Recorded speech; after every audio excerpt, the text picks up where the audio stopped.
It is a book on 21 days of being able to pause intentionally with great courage and compassion, to not compromise what you know you deserve.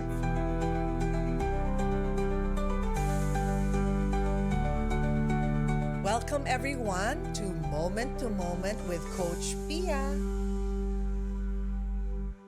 Isipin nyo, day 6 na ng ating podcast. Remember, clarity is not something you find, it's something that you come home to. And what is that confidence you need para hanapin yung ano yung nasa loob mo? Kaya may podcast tayo at may mga bisita tayo para lalong luminaw ang iyong personal journey. So our topic for today is the brain behind your clarity. Ibig sabihin nun, sana you're also taking your time for yourself. I'm excited, super excited dito sa guest na to. Bakit? He is not just an actor, he's a model and a judoka. He is active in sports and has competed in multiple judo tournaments, even earning a gold medal in the UAAP in 2018. Graduate of Bachelor of Science in Management Engineering at the Ateneo de Manila University, he has appeared in a series and the recent movie Love You So Bad in the last MMFF. He will soon appear in an upcoming series, The Secrets of Hotel 88. Of course, he's also the second big placer in the PBB Celebrity Collaboration last year. The dutiful Judo-san ng Cavite. Let's all welcome Ralph De Leon! Woo! Hello everybody! What's up? Hello, Wow. hello! Ralph! Yes. Grabe, I'm so excited for your 2026! I am too, I am. Papabasahin ko kay Ralph yung part ng Day 6. So day 6, the day behind your clarity. Today, you are reminded that not all moments carry the same weight, yet each one is sacred. The way we meet these moments strengthens or weakens our clarity. Clarity often feels like something we have to chase. We imagine it waiting on the other side of discipline, performance, or another well-organized to-do list. But what if clarity isn't something you hunt down? What if it's something you return to gently, steadily, when your brain and body are treated with kindness? When the body is cared for, the soul finds space to breathe freely. Nice. Thank you for that, Ralph. I was so excited na magsama tayo ulit kasi from the point of view of our listeners who really want to take their clarity personal journey seriously, when you think about brain health para sa generation mo, Ralph, ano yung tumatatak sa inyo? For me, it's really about how quick you think, how quick it's able to snap kasi everything's really moving so fast na sa generation namin. And lalo na sa industry, it's like kung maiwan ka lang ng onte, everyone's gonna go ahead of you. So if you're able to use your brain to think properly about siguro your routines, how you really just are able to organize your whole life in a manner na makakaangat ka and you're able to succeed in what you want to do, I feel like that's how, you keep your brain healthy and your brain is really working. You know, Ralph, when you were answering that question, naramdaman ko yung sinasabi mong bilis na kailangan kasi hindi yun yung mid-20s during our time. So Opo. it's good to see that and for people who are listening to admit to themselves, what does my pace look like right now? When you say someone has good mental health, ano naman ang definition for your generation? Well, I think really our generation is more on, they really like focusing on peace when it comes to good mental health. Because there's really so much influence and so much noise going around these days, lalo na social media, the pressure from your friends, from your work, a lot of people from their families also, unfortunately, that really just cloud their heads. And if they're not able to sort that out in here, it just creates so much clutter na hindi nila ma-organize, hindi nila, they don't know what's going on. And if you have peace, you find peace, you're able to just clearly see everything from a big picture, from a small picture. And I feel like yun yung good mental health for our gen. Thank you for that definition because mental health is so overused na now. For all of our followers on the podcast and dito sa YouTube natin, your definition of mental health may not be the same as the one beside you. Kaya maganda yung narinig natin that one definition can be yung peace, that you can manage stressful situations. If I were to ask you, good mental health, describe that for me, Ralph. I feel like that's the root of everything I mean, kasi everything just starts up here. And once you're able to put this aside, I mean, it's not something that you consciously think about kasi you know na okay siya. And I feel like everything's gonna come into place. So I feel like someone with good mental health is obviously gonna be very confident, someone who's very sure of himself. And I feel like that person is also gonna be able to radiate that kind of energy to other people as well. Nice. I am going to cut the response of Ralph just now into several parts, no? The first is that tinuro niya yung kanyang brain, di ba? Yes. Kasi dito nanggagaling yung ating good mental health. Understanding how our brain works, and in fact, when we start relating to or experiencing things in our life, the whole central nervous system is involved.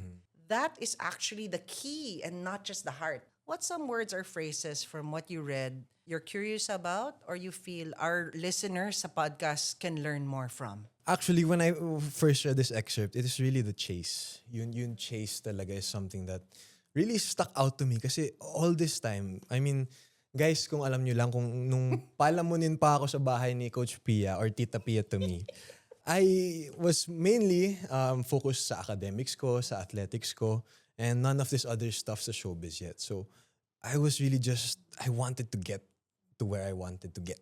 I wanted to get my awards, my first honors, my gold medals.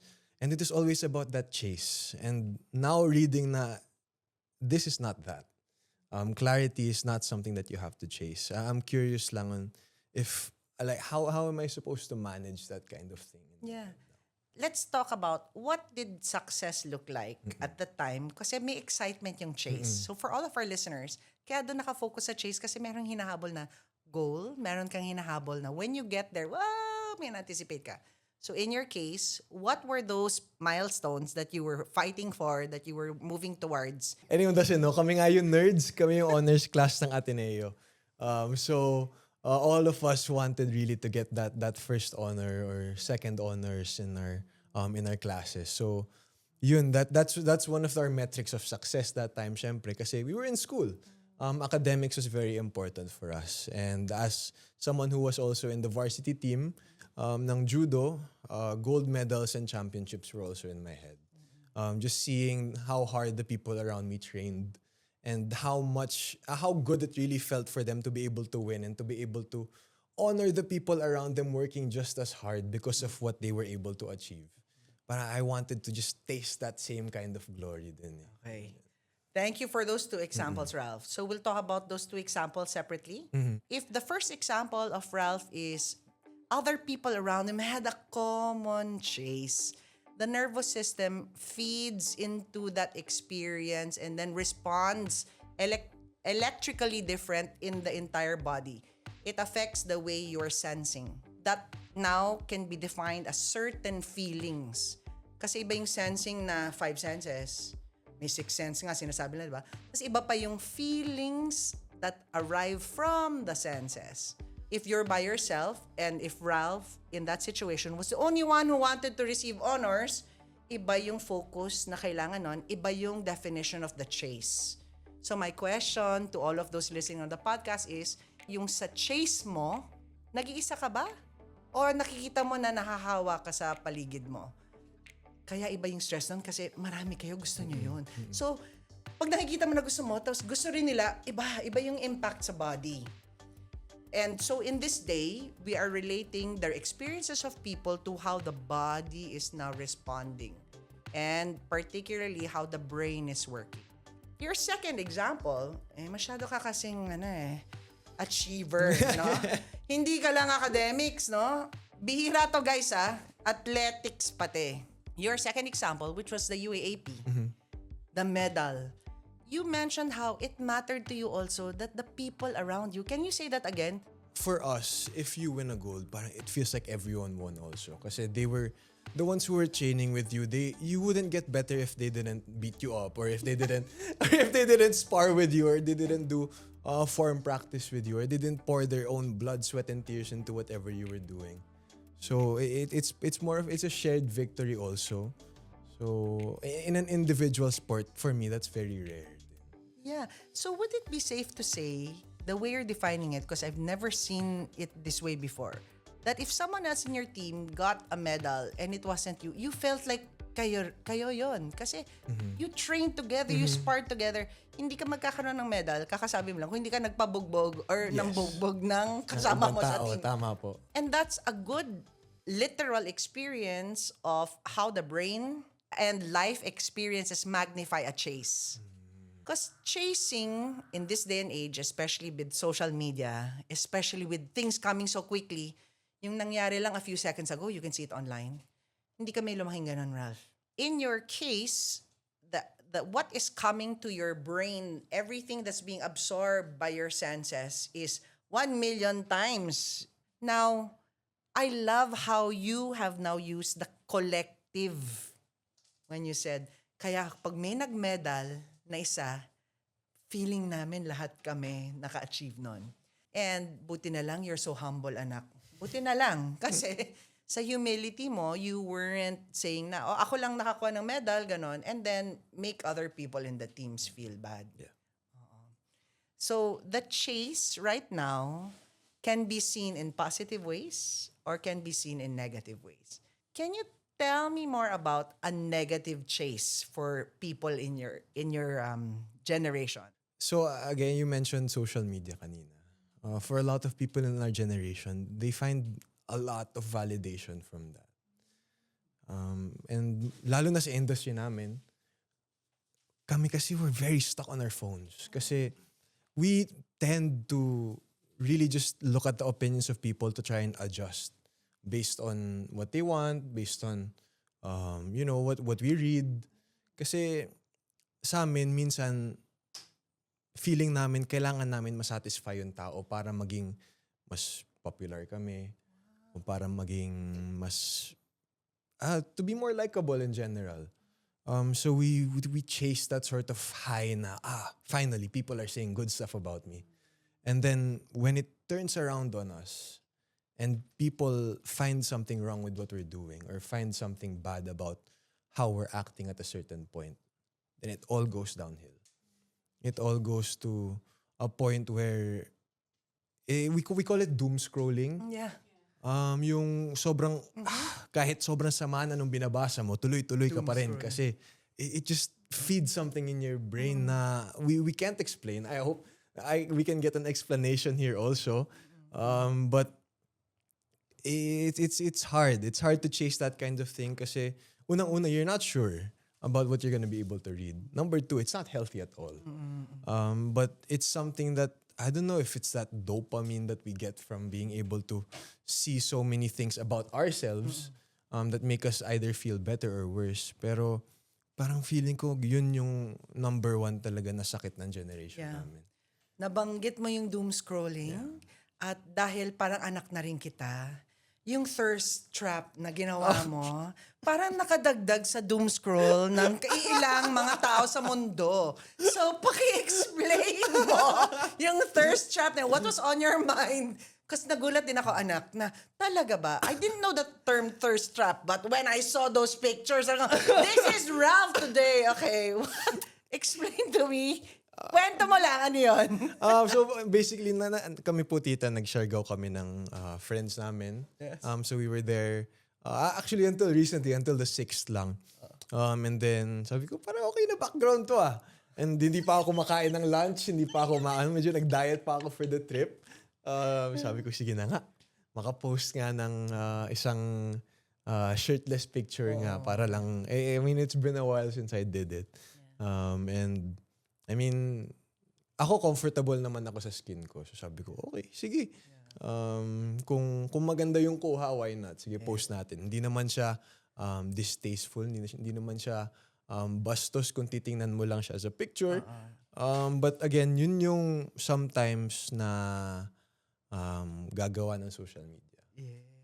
Really, things can be turned 360 around if no context is really given. Some people just give it the meaning that they want to give it.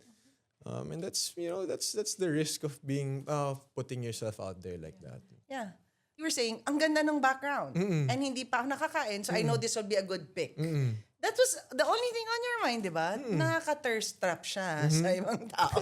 Hindi mo alam na yun yung nagiging impact. But I love where you're saying, this is where I was coming from. Yeah. It was a great time with my friends.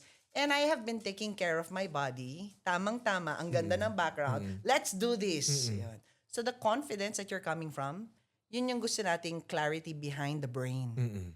Yung hindi yung, pipili ako nito kasi gusto ko talaga ng attention lang. And that's where it gets really dangerous. Yeah. Because then the comments, if you were doing it just for attention, the comments after that is a slippery slope. It can lead to very negative thoughts that can destroy a person.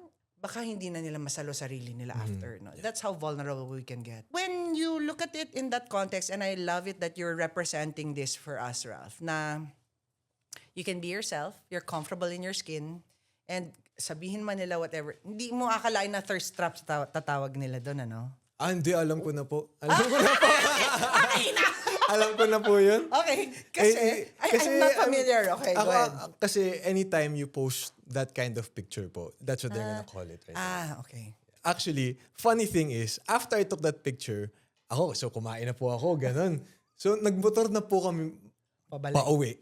Na-picture naman po ako. Sobrang laki na ng tiyan ko. So next thing I know, tinatawag na po akong buntis. So it's a two-sided coin. But it's all in good fun. So ako, I don't take it badly. I even posted it on one of my channels na, uy, bakit nyo ako inaanong buntis dyan? Kakakain ko lang. Kakapas ko lang. Yun yung sabi ko sa kanila. Yeah. So again, a healthy way of viewing the experience. That's why for day 6, what is happening in your brain, imbis na maging negative at mag-release tayo ng negative hormones where people get really stressed, di ba? You now are using your point of view of positivity, tinatawanan, so you have the serotonin and dopamine. I'm so interested in the way your career is moving now. And I know na merong love team. You and AZ, yung love team. Can you tell us more about it? Actually, I don't think you can call us an official love team yet as of now. Kasi historically, in the showbiz industry ng Philippines, to be an official love team, you need projects. So you need to be able to be given either multiple series or multiple movies together for you to be called a love team. That's why it's a love team, because you are the ones always gonna be paired together. So as of now, our project upcoming is for the Secrets of Hotel 88, where we're actually in a love triangle with our other housemate, si River. So it's going to be very interesting kasi I want to see how the dynamics of that are gonna work, our characters and all of that. So it's very, very exciting. Yeah, like what you said, ako sobrang excited din po ako sa pinatutunguhan ng career ko ngayon. So exciting po. So is it correct for me to say that because of how you were all interacting sa bahay ni Kuya, nagkaroon ng ganitong mga projects? Tama? Yes. Kasi tama nakita po. yung inyong chemistry, Opo. yung interaction nyo. So for all of those listening, what comes natural to you, pag yun ang namunga, yun very healthy yun.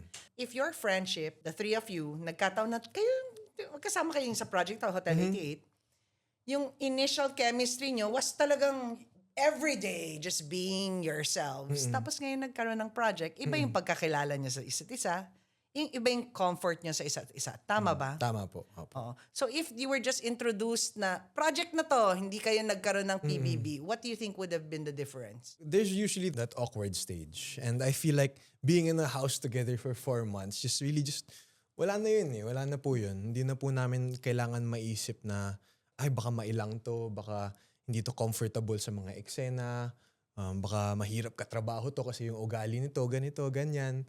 And that's very, very rampant in showbiz where people start talking behind each other's backs. because of some maybe personal issues, personality problems. But for us, there's really none of that. And I'm so happy to be able to work with those kinds of people na parang they really are some of the closest people, especially in showbiz. Yeah, Ang blessed mo. yeah, super po talaga. Kasi pwedeng yung project na to ibang kinikwento mo sa akin. Opo, Di ba? opo. Hindi yeah. natin masabi to. Yes. Pero wow, the way you're explaining it, you're all already not just comfortable with your own artistry, pero sa isa't isa, parang meron ding sincere na care on the set and for the actual project. I love that. Just recently, and in the book that you helped me launch last October, we started talking about neuroclarity. Ayun. So sa neuroclarity naman, meron na tayong brain scans na tinatawag. Ano yung unang naiisip mo? Ano yun? Ganyan. Ano yung comes to mind? Ako, na-imagine ko lang po ngayon yung machine eh. Parang feeling ko mini MRI siya. Parang dito nyo lang siya sasaksak, tapos iikot siyang ganun. Yeah. Tapos, I mean, for the scans, I feel like it's gonna be able to really tell much better than obviously, let's say, an X-ray does for your lungs or other parts of the body. I feel like it's gonna maybe see if there are any sorry to say, but maybe defects or early signs of maybe something that you have to address. So I'm curious. I actually want to do it myself. Yes. Hopefully soon. Schedule natin yan. Schedule natin yan. Opo. Schedule lang, no?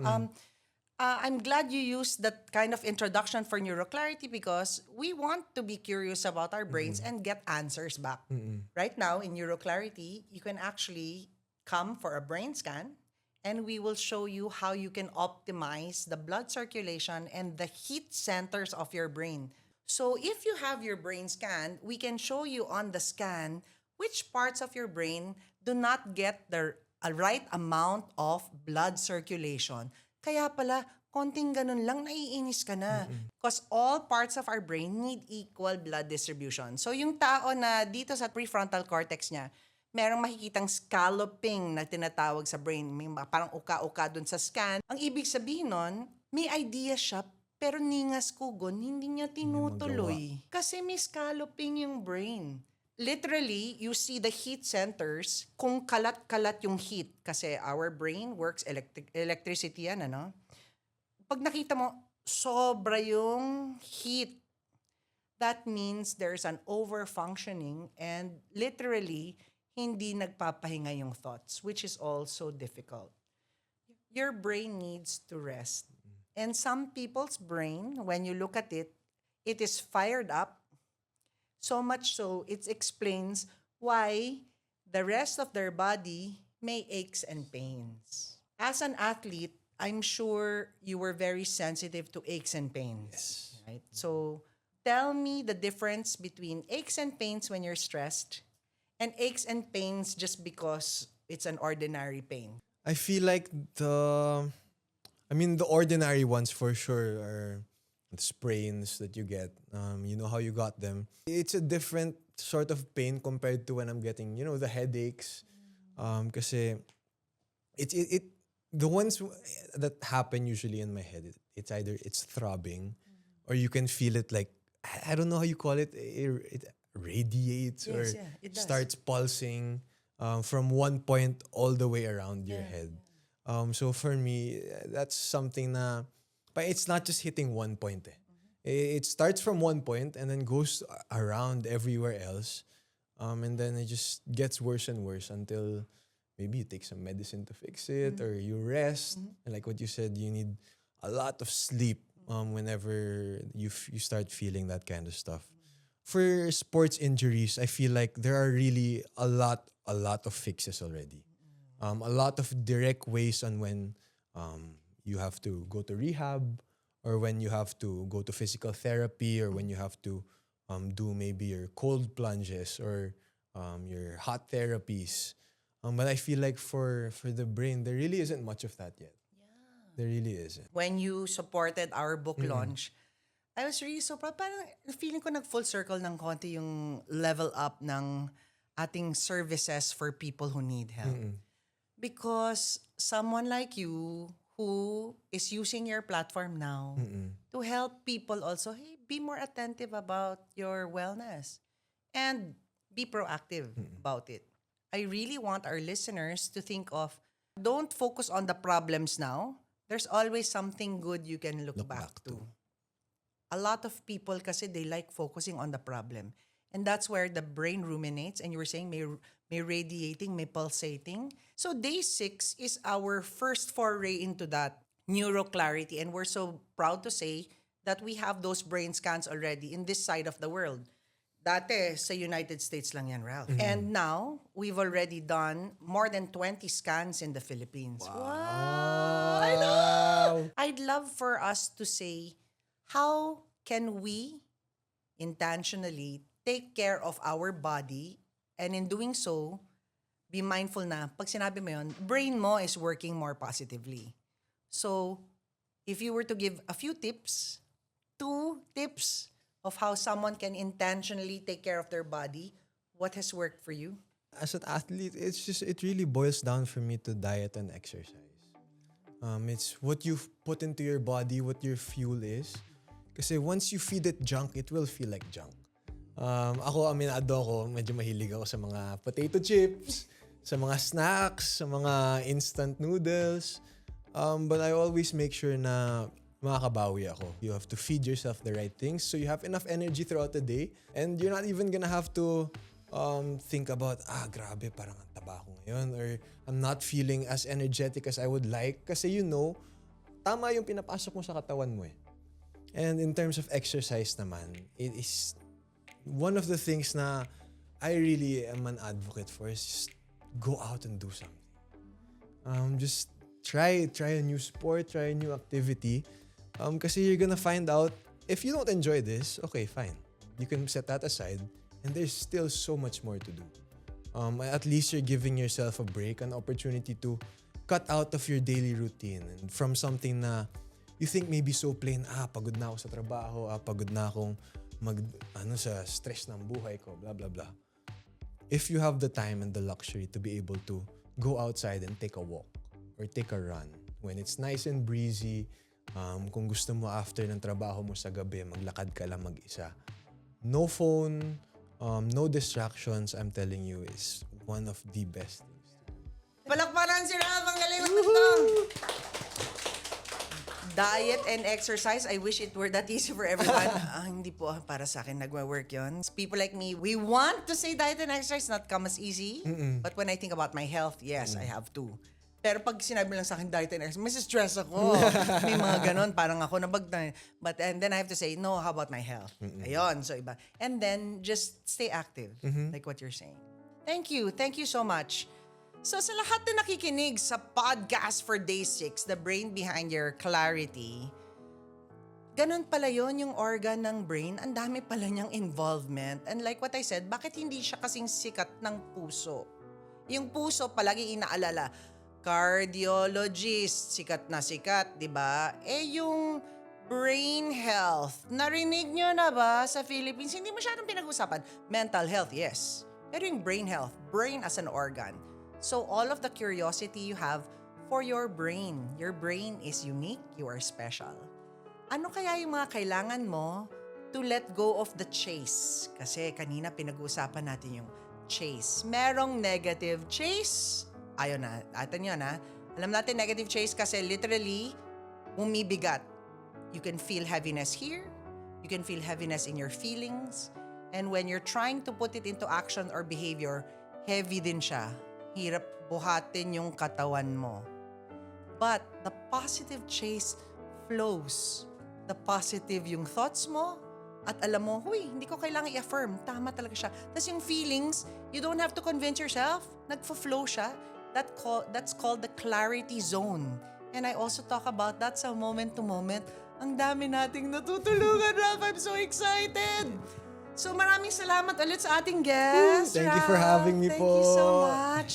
Remember everyone, nasa day 6 tayo. Day 7 ends part 1 of our podcast. Coach, ilang parts ba yan? 3 parts po yan.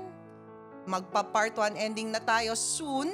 So, pwede niyong balikan yung iba nating mga episodes.